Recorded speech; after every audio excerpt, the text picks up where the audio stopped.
Hello everyone and welcome to Stan the Wine Man TV. I am your host, Stan Rattan, and this is a blue collar wine show where I help you spend your wine dollars wisely. And I will tell you right now, December is one of my favorite times in my department for selling wine. For some reason, Christmas, New Year's, it just inspires people to reach out for more expensive wines, better wines, whatever you want to say. Now, I will say this, clarifying real quickly, that wine does not have to be expensive to be good. But if it is expensive, it better be good. I always say it's easier to be disappointed by a $80, $90 wine than it is by a $15 or $10 to $15 wine. Because when you're only paying 10 or 15 bucks, right, you're not expecting as much. And it's so nice when you get a really good wine in that price range.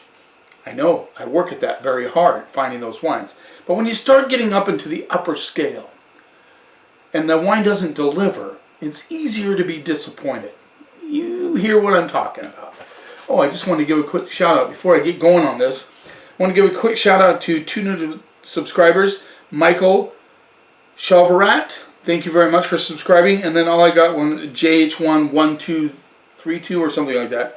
But anyway, sometimes I don't have a name with them, so I apologize if I need. But anyway, thank you guys. I really appreciate it. And we are going to look at 2 big boy wines from Washington State. I originally planned on doing these for Washington Wine Month, which was in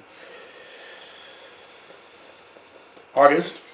But it turned out I couldn't get there with these, so I'm going to just do them now because I think they're very appropriate for this time of year when people kind of look to higher end wines during Christmas. It's always exciting because you're doing prime rib, you're doing some sort of a roast, and a nice ham.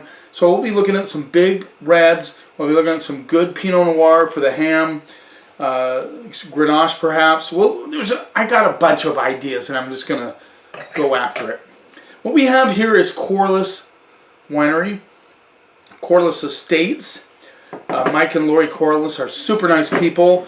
They have a place, they have a boat here on the island, San Juan Island, and they're building a house out near Roach Harbor. And they bought, in 2018, I believe they bought San Juan Vineyards, Tranche Cellars, and Secret Squirrel Wine. So they're very involved in the wine world.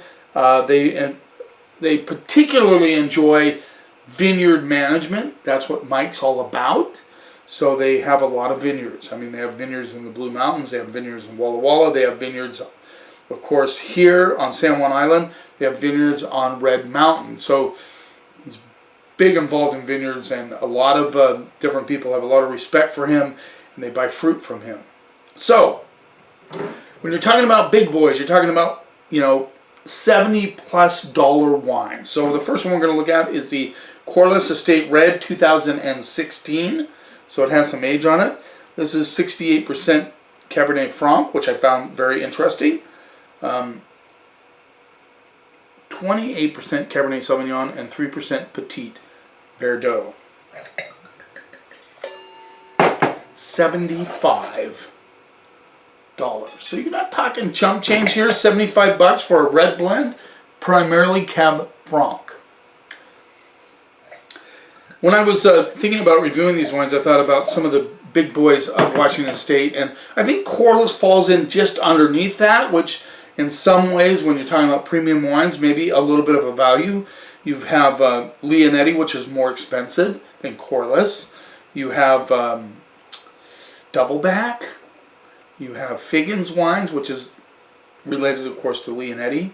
You have Quilceda Creek. And now Quilceda Creek is creeping up there more and more, closer to $200. So when you're talking about a $75 red blend from Corliss Cellars, you say, well, that's a lot of money. Yes, it is. But compared to some of the wines out there in Washington State that are demanding more money, it's actually a value, if you can relate to that. So super dark in color, which you would expect. Very dark. You can't even see, almost black, purple. Let's see what we get on the nose. So I like that nose. You get a little bit of that kind of branchy earthiness from the Cab Franc. Definitely currants coming through.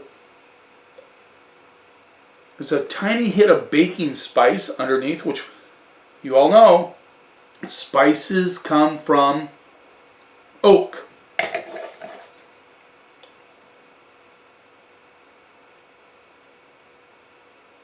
I'm going to go with currant, spice, and kind of a branchy, earthy aroma. Let's see what we get on the palate.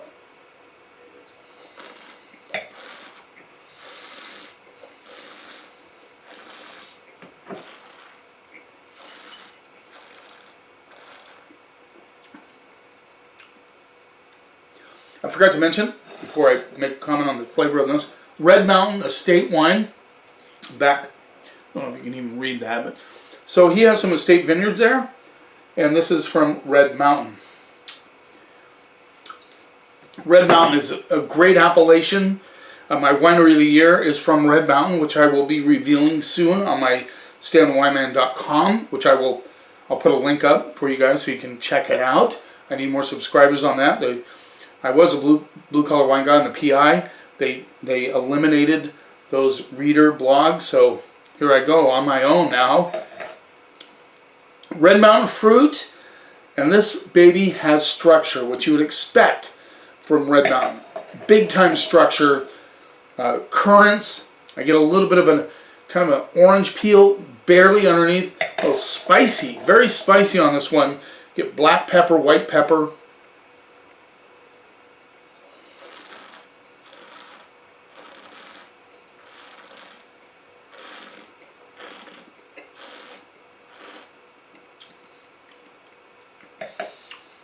The oak comes through right on the backside, but it's not overbearing. It's very well balanced.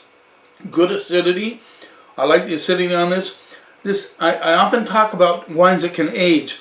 When you have the balance of tannins, fruit, and acidity, you have wines that will age.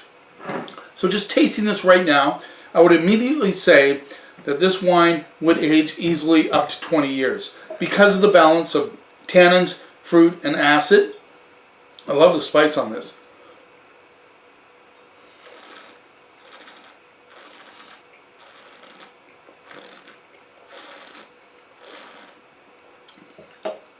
Predominantly currant notes. I get some black cherry as well.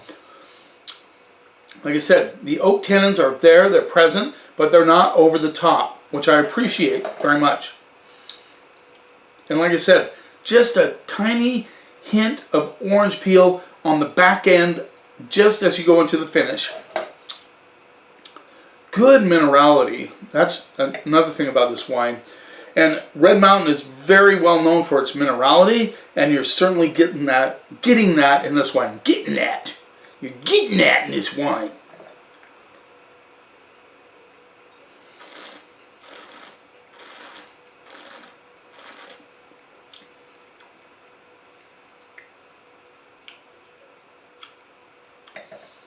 Good long finish. That spice comes through, the black pepper, white pepper, a little bit of baking spice as well.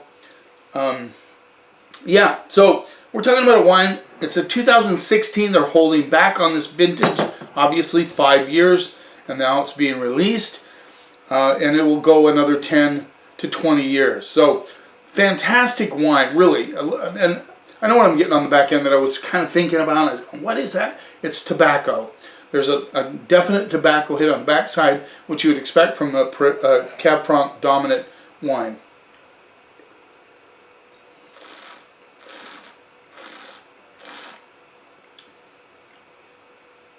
Not getting a lot of herbaceousness, green, which you'd expect from Cab Franc, but there is just a touch, just a skosh of blackberry stem on the back end.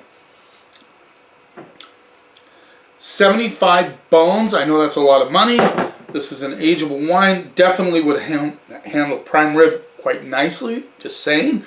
I'm going to go straight up A on that one. I think it's a fantastic wine. I think it's well structured, well built, nice integration of fruit, tannins, and acidity.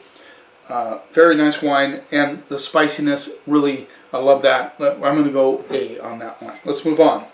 2016 Corliss Estate Cabernet Sauvignon. This rolls in at $95, and this is Red Mountain as well. So Mike Corliss is really getting into Red Mountain. I know Charlie Hoppus from Fidelitas only does Red Mountain wines. He's so into Red Mountain that he switched over to all Red Mountain fruit, and that's all Charlie does. And Charlie Hoppus is a very well-known winemaker in Washington State. I showed you that already. I'll just show you again. $95.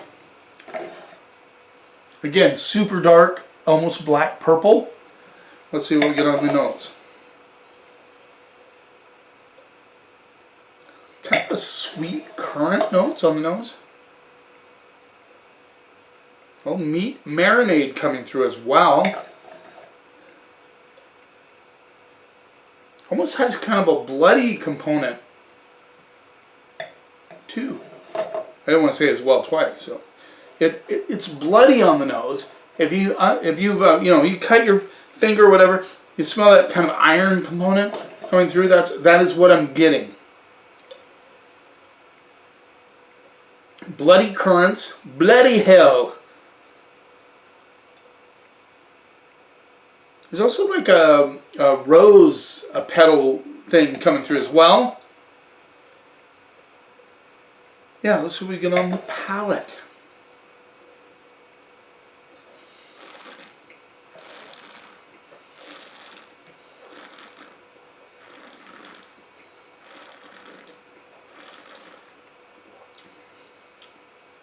Okay, you just spent $95 on wine. You're thinking, is it worth it? This cab how can I say it? As soon as it hit my mouth, the silky currant notes and that bloody component comes through as well, just underneath, barely. The rose petal on the mid palate into the finish. The seamless nature. The tannins are well structured but very approachable.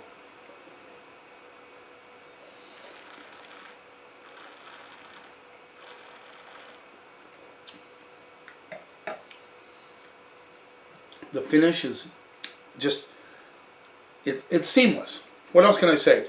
This is a seamless cab that has good structure, good acidity, good fruit. Again, I would age this one longer than this one. I'd give this one another 5 to 8 years, whereas I could go to 20 on this one, which is quite interesting because this is a cab.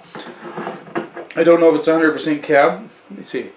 If it says, it just says Cabernet Sauvignon on the back, and so you all know it has to be 75% cab to be called a cab, but I don't know.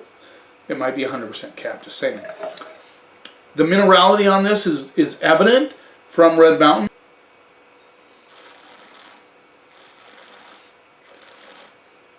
Sweet tannins.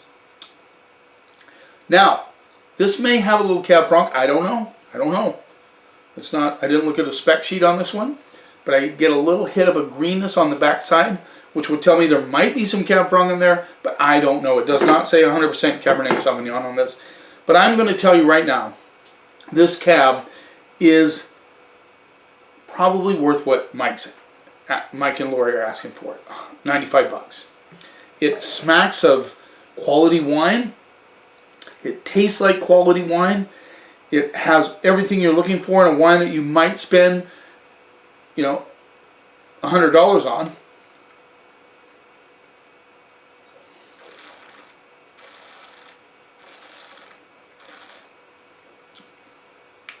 Black tea coming through as well. I like that.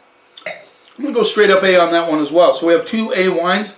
I wasn't knowing what to expect with these wines, but I'm very, very happy about how they turned out. I really didn't want to pan them, but if I had to, I would. You know I would, because I'm very honest with my reviews. At least I try to be. I do the best I can. So there you have it. 2 big boys from Washington State.